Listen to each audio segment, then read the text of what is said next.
अब इसके बाद ये बोल रहा है कि एक वेरिएबल तो आपने बनाया था, आप मेनी वेरिएबल्स को भी एक साथ डिक्लेयर कर सकते हैं। ठीक है, तो यहाँ पर कुछ इस तरीके से आपको लिखना होता है।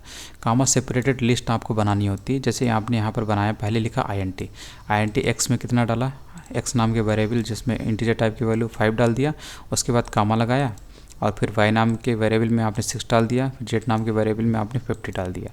तो एक साथ आप मल्टीपल वैल्यूज़ को डिक्लेयर कर सकते हैं, बना सकते हैं। सारे में इंटीजर टाइप की वैल्यू ही हैं, और एक बार आपको इंटीजर लिखना होता है, उसके बाद आप कामा लगाते जाइए और वेरिएबल बनाते जाइए। तो डिक्लेयर मेनी वेरिएबल्स का काम कैसे किया जाता है, कामा सेपरेटेड लिस्ट बना दी जाती है। तो इस तरीके से आप बना सकते हैं, और इन सभी को एक साथ जोड़ा गया x + y + z, तो इससे वैल्यू कितनी आ जाएगी, 61 आ जाएगा। 61 को ये प्रिंट कर देगा स्क्रीन पे। तो इस तरीके से आप कर सकते हैं। इसमें आपको बार बार जो है उस तरीके से लिखना नहीं पड़ेगा। जैसे कि अगर हम लोग अगर सिस्टमेटिक ढंग से इसको लिखें तो आपको क्या लिखना पड़ेगा, यहाँ पर आपको सेमीकोलन लगाना पड़ेगा। ठीक है, और फिर उसके बाद इसको नीचे उतारना पड़ेगा, और यहाँ पर इसके सामने भी INT लिखना पड़ेगा। ठीक है, फिर यहाँ पर भी आपको सेमीकोलन लगाना पड़ेगा, और इसको भी नीचे उतार के आपको यहाँ पर INT लिखना पड़ेगा। ठीक है, और यहाँ पर भी आपको सेमीकोलन है। तो इस तरीके से तब आपको यहाँ पर आंसर जो है 61 आएगा। तो इसका सिंपल एक तरीका क्या था कि कम स्पेस में आप ज़्यादा वेरिएबल बना सकें, लिख सकें। तो एक ही लाइन में उसने इस तरीके से कुछ करके लिख दिया। ठीक है, तो ये मेनी वेरिएबल्स डिक्लेरेशन कहलाता है। एक बार में आप बहुत सारे वेरिएबल्स का डिक्लेरेशन कर सकते हैं।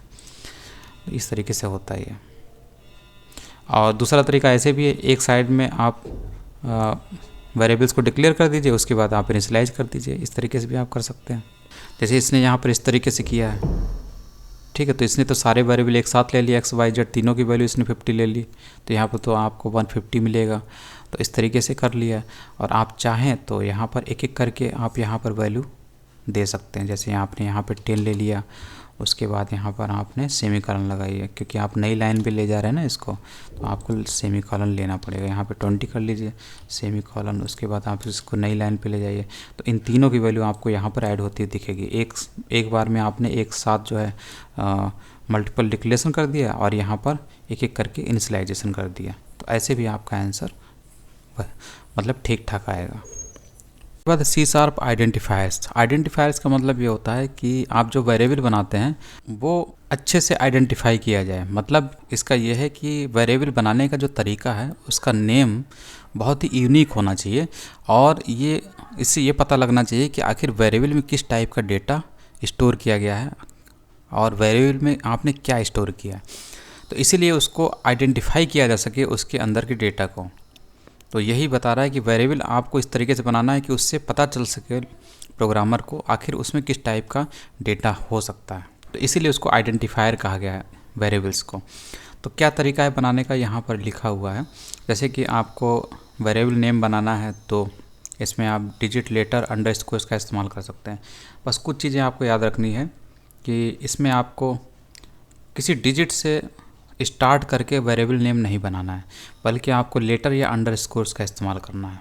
और वेरिएबल बनाते समय उसमें कोई रिजर्व वर्ड्स इस्तेमाल नहीं करना है, जैसे इंटीजर हो गया, डबल हो गया, इस टाइप के वर्ड का इस्तेमाल आपको अपने वेरिएबल नेम में नहीं करना है। और जो नेम्स होते हैं केस सेंसिटिव होते हैं। इसका मतलब है कि माई वर यहाँ पे जो लिखा हुआ ये डिफरेंट टाइप का वेरिएबल होगा, और माई वर यहाँ पे लिखा ये डिफरेंट टाइप का वेरिएबल होगा, क्योंकि इन दोनों में देखिए ये अलग अलग लेटर है, इसमें कैपिटल भी है और इसमें स्मॉल भी है। तो जो वेरिएबल्स होते हैं वो केस सेंसिटिव होते हैं। और variable name should start with a lower case letter. और वेरिएबल जो होते हैं उनमें उनकी स्टार्टिंग जो है लोअर केस लेटर से होनी चाहिए, अपर केस से आपको स्टार्ट नहीं करना है। अपर केस जो होता है वो अपर केस लेटर से हम लोग नॉर्मली कोई मेथड का नाम शुरुआत करते हैं, या फिर कोई क्लास नेम की शुरुआत हम लोग अपर केस लेटर से करते हैं।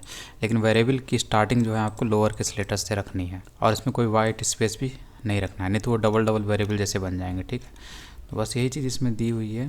और यहाँ पर जैसे यहाँ पे देखिए ये आइडेंटिफायर है, मतलब ये लिखा हुआ है कि मिनट्स पर आवर, यानी कि एक प्रकार से बता रहा है कि इसमें कोई यूनिट है इस वेरिएबल में जो कि मिनट्स पर आवर के हिसाब से दी गई है। ठीक है, तो ये एक अच्छे आइडेंटिफायर की तरह ये वेरिएबल काम कर रहा है। तो इसकी नेमिंग से, वेरिएबल की नेमिंग से पता हो सके कि आखिर इसमें किस टाइप की वैल्यू होगी।